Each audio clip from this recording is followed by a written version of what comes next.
Hey, what's going on, guys? My name is Richard Moglen and welcome to another stock market recap video. First, we'll go over each of the 5 days of the previous week to see how the SPY and the QQQ did. Then we'll go over how my most recent watch list performed last week. And then we'll round off the video by looking at the investors.com big picture article and the Wishing Wealth blog GMI Signal to kind of give a good overall picture of how the market is doing. So, looking at last week, we started off with a modest gain on this Tuesday as it was a shortened week. And then that was followed off with a nice positive day on Wednesday with a gap up and then a close above the open. But then on Thursday and Friday, it kind of reversed sharply. So on Thursday, it opened lower than the previous close and then fell almost 2% throughout the day, but then had a nice bump midday. However, even though that was a positive sign because it recovered somewhat, on that Friday it gapped down and then finished near the low of the day. So Thursday was a warning signal, and then on Friday you had confirmation that things are going to be a little bit more rocky going into next week. So some distribution days on the NASDAQ, and looking at the SPY, you'll see a similar picture. You've got the same overall pattern.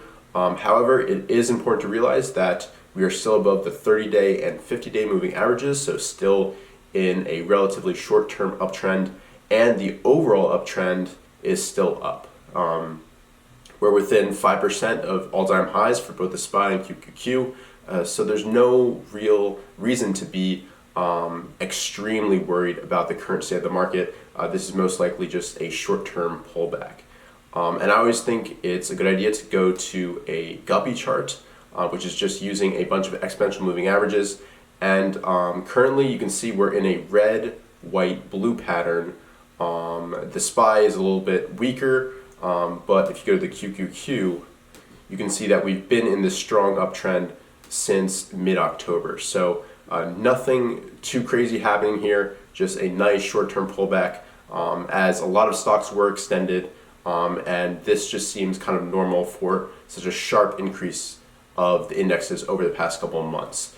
So it's also always a good idea to check out the IWM or the mid-cap stocks, and you might be able to tell that this is probably the weakest chart out of the QQQ, the SPY, and the IWM. And going to a normal chart, you can see that we've really been consolidating since late December. So for this rally to continue, I want to see the IWM move past and into new all-time highs. And once that happens, I think the QQQ and the SPY will follow suit and resume that overall uptrend.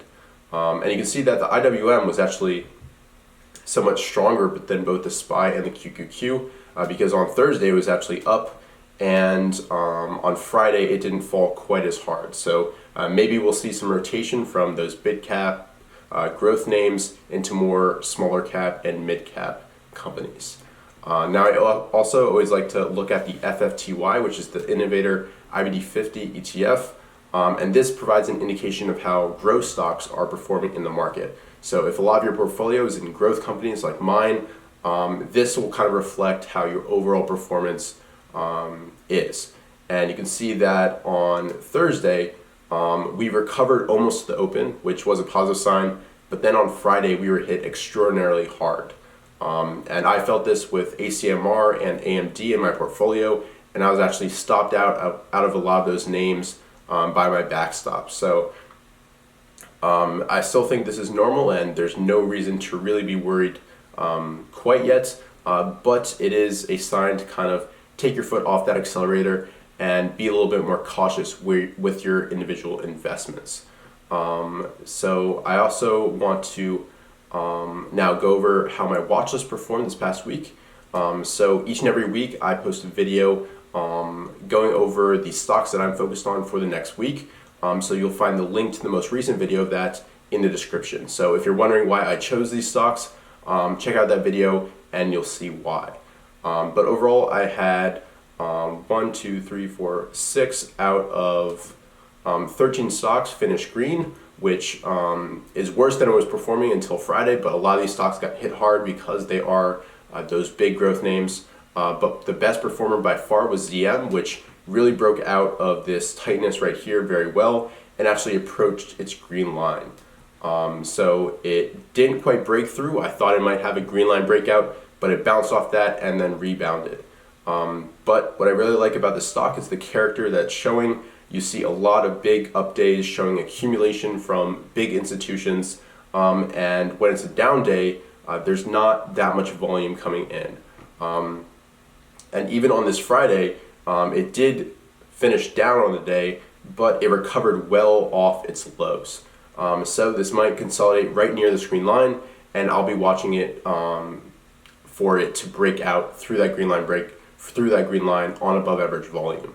So next we've got STNE, which is also near its green line, and it's also acting pretty well even though the overall market is suffering a little bit. So on Thursday it recovered almost all the way to its open, and the same thing on Friday. So nothing too drastic here from STNE, and it's consolidating well. It's kind of drifting higher, and I'll be watching this one definitely into next week. XP is another promising IPO, really strong fundamentals, and it didn't quite break through this 43.50 level, but it's still acting well, and you can also see big signs of accumulation here. Definitely a promising IPO that will continue to be on my radar. SQ is another strong stock here, and you can see it broke through this kind of intermediate resistance here, but then is now consolidating above it. So really good fundamentals from this stock, and even though it's it's a little bit far from its past green line, which would be around here, it's still one to watch because of that earnings and sales growth. Next up we've got VCTR, which is really tightening up on Thursday and Friday. You can see not much action at all, which I think is showing pretty good relative strength. And overall, very strong stock, good fundamentals. I think it's number one on my list right now, so I'll most likely continue to look at this. Next we've got Ping, which is another recent IPO, and you can see it broke through and was acting very well early into next week, but then on Friday it really got hit hard. So a good IPO, pretty promising. It will continue to be on my radar.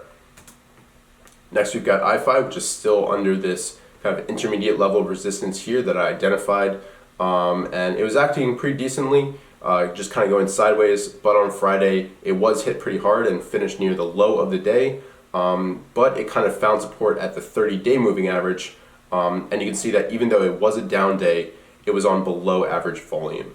And I like these big spikes here. That's a sign of accumulation by institutions.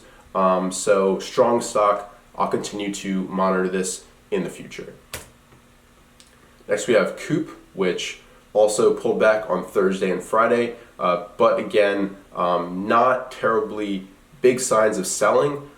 You've got a lot of accumulation going on here, and on Thursday and Friday you had above average selling on Thursday, but on Friday it was below average. So even though it did gap down, I'm not terribly worried about the stock.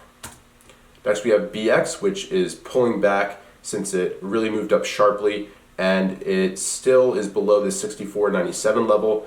So what I would look for in this stock is a pullback, maybe when it meets its 50-day moving average here, and a bounce off that support. So that's what I'll be watching for BX. Next we've got FTAI, which was moving very well next week. It gapped up on that Tuesday on big accumulation, but since then it's pulling back. So this could be a candidate for kind of a bounce off this green line, which I found is very successful a lot of the time. So strong fundamentals and big signs of accumulation by institutions. Next we've got ACMR, which I entered here and then moved up my stop a little bit too much and was stopped out on this past Friday. However, it's still a strong stock, good fundamentals. You've got earnings coming up not terribly soon, so I may look for another entry into this stock. It is a little bit volatile. I would like to see it tighten up, really constrict in both price and volume, and then move up decisively. I thought it was going to do that as it started on Tuesday, but then there was a lot of choppiness last week. Next, we've got Team, which was consolidating nicely right up against this 155 level, but then on Thursday and Friday, it got hit pretty hard. However, you still see that the volume isn't terribly large on those days, so this will definitely still be on my radar. It's a good company, strong company with decent fundamentals. And finally, we've got PCTY, which I bought on this day, and then I was finally stopped out on this Friday. So stops help you because they restrict your losses to only small losses, and if you can cut those out, your bigger gains will pay for all those small losses. So that's why I use a 3.5% stop loss usually, but you can see I was stopped out here, and sure, it could rebound, but I'll buy it back when there's another entry set up. So overall, we still had some pretty modest gains at the top of the list here, especially with ZM and STNE. And overall, even though my watch list wasn't as great as the previous weeks, that's understandable because the previous weeks were excellent market conditions. And this was just fine for kind of the choppiness that we experienced in the shortened trading week. So that's how my watch list performed. Let's go ahead and check out the IBD Big Picture and Wishing Wealth blog GMI signal. So starting with the IBD Big Picture, they say the stock market sells off on coronavirus news, chip leaders AMD and Nvidia falter. I definitely experienced that in my own portfolio. And they talk about how the NASDAQ especially sold off last Friday, finishing down 1.8%, which is a big drop. And they talk about the added distribution days for both the NASDAQ and the SPY. And they talk about the definition for a distribution day right here. If you're not familiar with what distributions are, they are basically a way of IBD to measure distribution in the overall market. And as the number of distribution days increase, there's more of a risk for a pullback or correction. So they're very important. It's a great concept to learn. So if you're not familiar, I definitely suggest you checking that out on investors.com. The rest of the Big Picture article kind of talks about some sentiment surveys, the VIX, which kind of measures the fear in investors, and that spiked on Friday, 20% above its 10-day moving average, which could indicate that there will be a bounce next week because stuff is so oversold. However, price and volume are what matters in the end, and that is kind of the summary of the Big Picture article. So overall, the current outlook is still a confirmed uptrend, but we now have 3 distribution days on the NASDAQ and 5 on the S&P 500. So finally, rounding off the video, we've got wishingwealthwealth.com, and currently the GMI signal is still green. So Dr. Wish hasn't posted the GMI score from this Friday. Probably it'll be less than 6 out of 6, but we're still in okay market conditions because that GMI is a green signal. He also talks about a stock that was on my watch list, Zoom, and how it bounced off the green line in late last week. So overall, I think we could be due for a slight pullback next week. However, you should be ready and have a plan for every possible scenario. So be a little bit more defensive with your portfolios, be a little bit more selective in taking new investments, but don't completely disregard new opportunities. Because sometimes the best times to invest is when everybody else is scared. So thanks so much for watching. Please remember to leave a like down on the video. It really helps out the channel. And if you have any questions or comments about the market, let me know in the comment section below. But thanks so much for watching, and I'll see you guys in future videos.